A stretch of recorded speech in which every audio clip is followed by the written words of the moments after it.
اعوذ باللہ من الشیطان الرجیم بسم اللہ الرحمن الرحیم اللہم صلی علی سیدنا و مولانا محمد و علی آل سیدنا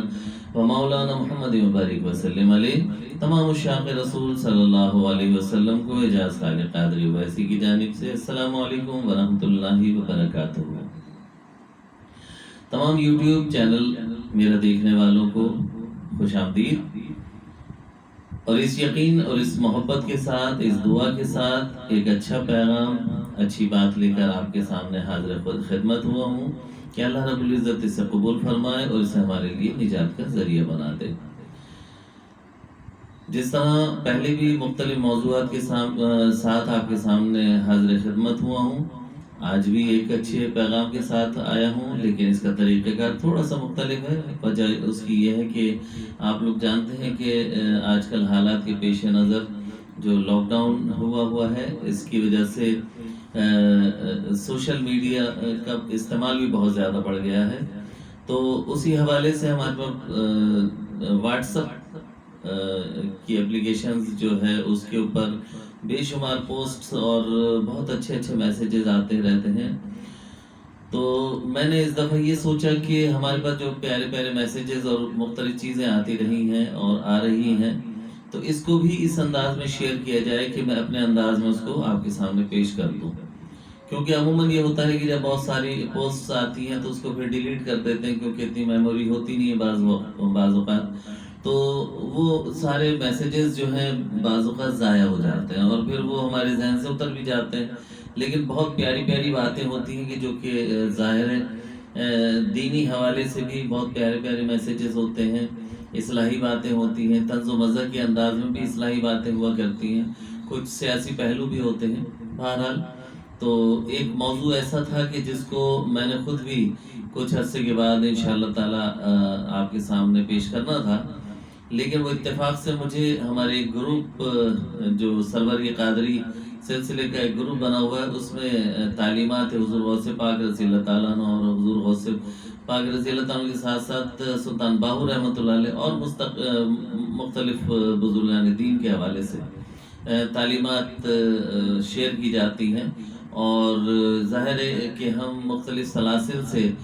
وابستگی اختیار کرتے ہیں محبت اور عقیدت میں، تو ظاہر ہے اس کے حوالے سے ہمیں بہت ساری معلومات جاننی چاہیے، معلومات ہونی چاہیے، تاکہ ہم زیادہ بہتر طریقے سے ادب کا خیال رکھتے ہوئے ان سلاسل سے جڑے رہیں اور اللہ اور اس کے رسول کے احکامات پر چلتے ہوئے ان بزرگان دین کی صحبت اختیار کرتے ہوئے کامیابی سے اللہ رب العزت کی طرف لوٹ جائیں۔ تو آج جو موضوع ہے وہ یہ ہے کہ پیر و مرشد کی صحبت میں ادب کا خاص خیال رکھنا، یعنی اپنے استاد محترم یا پیر و مرشد کی صحبت میں باادب رہتے ہوئے علم کا حصول یا فیض کا حاصل کرنا، یہ موضوع گفتگو ہے۔ تو انشاءاللہ تعالیٰ العزیز آگے بڑھتے ہیں۔ تو اس میں بتایا گیا ہے کہ مختلف اولیاء کاملین کے حوالے سے کتابوں میں یہ بات آتی ہے، خصوصاً حضور غوث پاک رضی اللہ تعالیٰ عنہ اور حضرت سلطان باہو رحمۃ اللہ علیہ کے حوالے سے کتب میں یہ لکھا ہے کہ مرشد کی ظاہری حیثیت، قومیت، حشمت اور پیشہ، یعنی وہ چیزیں ہیں اس پر نظر نہ رکھی جائے، یعنی اس بات پہ غور نہ کیا جائے کہ ان کی حیثیت کیا ہے، ان کی قومیت کیا ہے، ان کی زبان کیا ہے، یا ان کے جاہ و جلال یا حشمت یا پیشہ کس نوعیت کا ہے۔ آپ کو غرض صرف اور صرف یہ ہونی چاہیے کہ میں باادب رہتے ہوئے ان سے تعلق قائم رکھوں اور علم کا حصول کروں۔ آپ کی نظریہ، آپ کی نیت اس انداز کی ہونی چاہیے کہ اصل مقصد کی طرف آپ کی نیت ہونی چاہیے، تو اس بات کا خاص خیال رکھنا ہے۔ اچھا، اور مرشد کو حقیر نہ جانے، یہ انتہائی بے ادبی کی بات ہے۔ بہرحال اس میں جو لکھا ہوا ہے بڑے خوبصورت انداز میں لکھا ہوا ہے، یہ کتابوں کی زینت بھی ہے، لیکن چونکہ ہمارے سامنے کلیکٹیو انداز میں ہمارے سامنے چیزیں آئی ہوئی ہیں تو ہم اس کو پیش کرتے ہیں۔ اچھا ہے کہ ہمارا وقت اس انداز میں بچ جاتا ہے کہ ہمیں بہت ساری چیزیں ڈھونڈنی پڑتی ہیں لیکن ہمارے سامنے آ جاتی ہیں بعض اوقات۔ تو کہتے ہیں مرشد کی ظاہری حیثیت، قومیت، حشمت اور پیشہ وغیرہ پر نظر نہ رکھیں اور مرشد کو حقیر نہ جانیں، بلکہ اس نعمت اور فیضان کو جو اللہ تعالیٰ نے مرشد کو عطا کیا ہے اس پر نظر رکھیں، اسے حق تعالیٰ کی معرفت کا وسیلہ سمجھیں اور کمال صدق و یقین سے اس کی صحبت کا فیض اٹھائیں۔ شیخ کو اپنے حق میں سب سے زیادہ نفع سمجھے اور اعتماد رکھے کہ میرا اصلاح باطن اور حصول معرفت کا مطلب اسی مرشد سے بآسانی حاصل ہوگا۔ بالکل جیسی نیت ہوگی ویسا ہی کام ہوگا، جتنے باادب رہیں گے اتنے ہی آپ کو علم عطا کیا جائے گا۔ ہر جائے نہ بنے، اگر دوسری طرف توجہ کرے گا تو فیض و برکات سے محروم رہے گا۔ ظاہر ہے جو استاد ہے، جو پیر و مرشد ہے، اسی کی طرف پوری توجہ رکھنی ہے، دوسری طرف توجہ نہیں رکھنی ہے۔ ہاں بے شک وہ اپنی جگہ بات ہے کہ اور بھی استاد یا اور بھی بزرگان دین کا ادب اور احترام اور عزت و وقار کا خیال رکھنا ہے، لیکن تمام تر حصول جو علم کا ہوگا، فیض کا ہوگا، وہ اپنے پیر و مرشد کی جانب ہی رکھنا ہے۔ ہر طرح سے مرشد کا مطیع فرما بردار رہے، حسب استطاعت جان و مال سے شیخ کی خدمت کرے اور اس بات کو احسان نہ سمجھے، بلکہ اس بات کو احسان سمجھے کہ انہوں نے شرف قبولیت عطا فرمایا۔ مرشد کے فرمان کو فوراً بجا لائے، جو ورد وظائف مرشد نے تعلیم فرمایا اس کو اپنا معمول بنا کر رکھے۔ اس کے علاوہ تمام وظیفے ترک کر دے، خواہ اپنی طرف سے شروع کرے ہوں یا کسی دوسرے نے بتائے ہوں۔ یعنی اب صرف اور صرف ان تعلیمات پہ توجہ رکھنی ہے جو پیر و مرشد کے ذریعے سے آپ تک پہنچی ہیں، جو بھی ورد ہیں اور اوراد و وظائف ہیں، جو ذکر اذکار ہے، وہ تمام کے تمام وہی کرے جو پیر و مرشد نے تعلیم فرمائے ہیں۔ یعنی جو فرائض عبادت ہیں وہ تو ظاہر ہے آپ نے کرنی ہی ہے، اور پیر و مرشد ہمیشہ اس کی تلقین بھی کرتے ہیں، یعنی نماز، روزہ، ذکر اذکار، قرآن پاک کی تلاوت، اس کے علاوہ جو اور بھی ذکر اذکار بتائے جاتے ہیں اس پہ خصوصی توجہ اور اس کی ورد میں مستقل رہنے کی کوشش کریں۔ اسی طریقے سے مرشد کی موجودگی میں ہمتاً اس کی طرف متوجہ رہے، شیخ کی صحبت میں باادب ہو کر نہایت عاجزی اور خاموشی سے بیٹھا رہے، اس کے کلام میں قدسی کو غور سے سنتا رہے، ادھر ادھر نہ دیکھے، اس کی اجازت کے بغیر کلام نہ کرے، مرشد کی نشست گاہ پر نہ بیٹھے، اس کی مسلح پر پاؤں بھی نہ رکھے، بلا اجازت اس کے سامنے کھانا نہ کھائے، نہ پانی پیے، شیخ کے سائے پر بھی قدم نہ رکھے۔ یعنی اتنی بھی احتیاط بتائی گئی ہے، یعنی یہ تمام چیزیں ادب میں آتی ہیں۔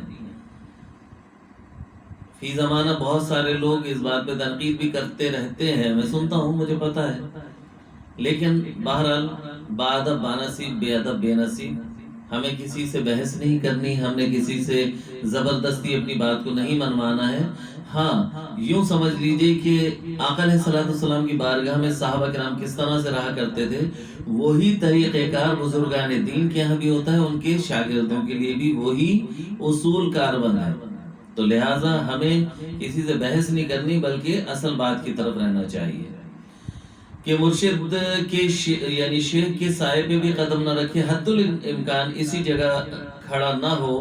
کہ اس کا سایہ مرشد کے سائے پر نہ پڑے، مرشد کے آگے نہ چلے، پیچھے چلنے میں شرم بھی محسوس نہ کرے۔ اگر کوئی منصب یا مرتبہ عنایت ہو تو اللہ تعالیٰ کی رضا کے لیے قبول کرے،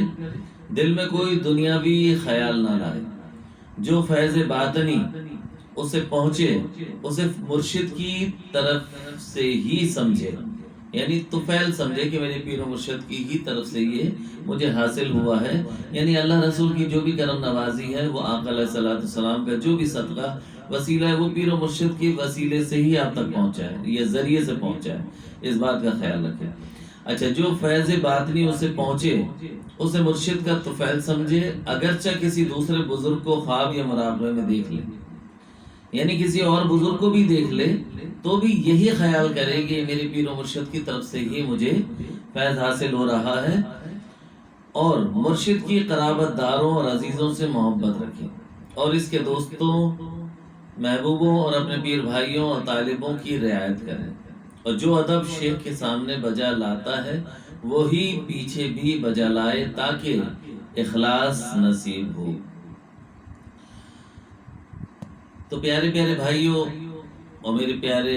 بہنوں جنہوں نے یہ پیغام سنا، در حقیقت یہی ہے، بات وہیں سے جوڑتا ہوں کہ با ادب با نصیب، بے ادب بے نصیب۔ جب ہم مختلف سلاسل میں تعلق قائم کرتے ہیں یا جڑ جاتے ہیں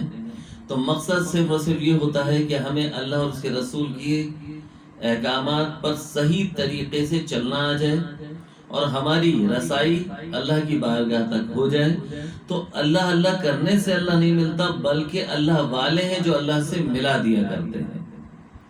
اللہ اللہ کرنے سے ذکر کا ثواب ضرور ملے گا، لیکن اللہ تک پہنچنے کے لیے ہمیں وہ کوئی ذریعہ چاہیے ہوتا ہے، اور وہ ذریعہ جو ہے اللہ والوں سے بہتر ہو ہی نہیں سکتا، کیونکہ وہ کہلاتے ہی اللہ والے اس لیے ہیں کہ اللہ تعالیٰ کے وہ ہو چکے ہوتے ہیں، اللہ نے انہیں اپنا قرب خاص عطا کیا ہوتا ہے۔ تو لہٰذا ہمیں دعا کرتے رہنا چاہیے کہ ہمیں اللہ رب العزت ایسے لوگوں کی صحبت عطا فرمائے جن پر اس نے خاص انعام کیا ہے۔ سورہ فاتحہ میں آپ پڑھتے ہیں کہ اس میں اللہ رب العزت نے آخری آیتوں میں یہی بیان فرمایا ہے کہ اللہ ہمیں ان لوگوں کا ساتھ عطا فرما کہ جن پر تو نے انعام کیا ہے، اور انعام یافتہ لوگ وہی ہیں جو اللہ کے ولی ہیں۔ تو لہٰذا اللہ کے ولیوں کی صحبت اختیار کریں، با ادب رہیں، اور ان سے ملنے والے فیض کو یہی جانیں کہ اللہ اور اس کے رسول کی طرف سے اس ذریعے سے مجھ تک پہنچا ہے، اور یہ میرے نصیب میں میرے حصے کا تھا جو مجھ تک پہنچا۔ اس کا شکر بھی ادا کریں اور اس پہ کاربند رہیں، اور جو بھی تعلیمات پیر و مرشد ہیں اس پہ صحیح طریقے سے عمل پیرا رہیں، اور اپنے اور بھی جو لوگ ہیں، جو اللہ کی مخلوق ہے،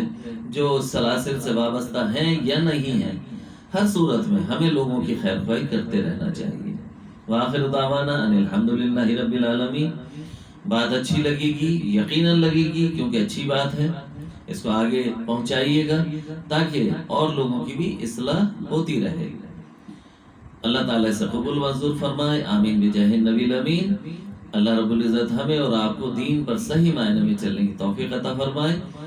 آمین بجاہ النبی الامین۔ وصلی اللہ تعالیٰ علی خیر خلقہ و نور عرشہ محمد وعلی آلہ وصحبہ اجمعین برحمتک یا ارحم الراحمین۔ السلام علیکم ورحمۃ اللہ وبرکاتہ۔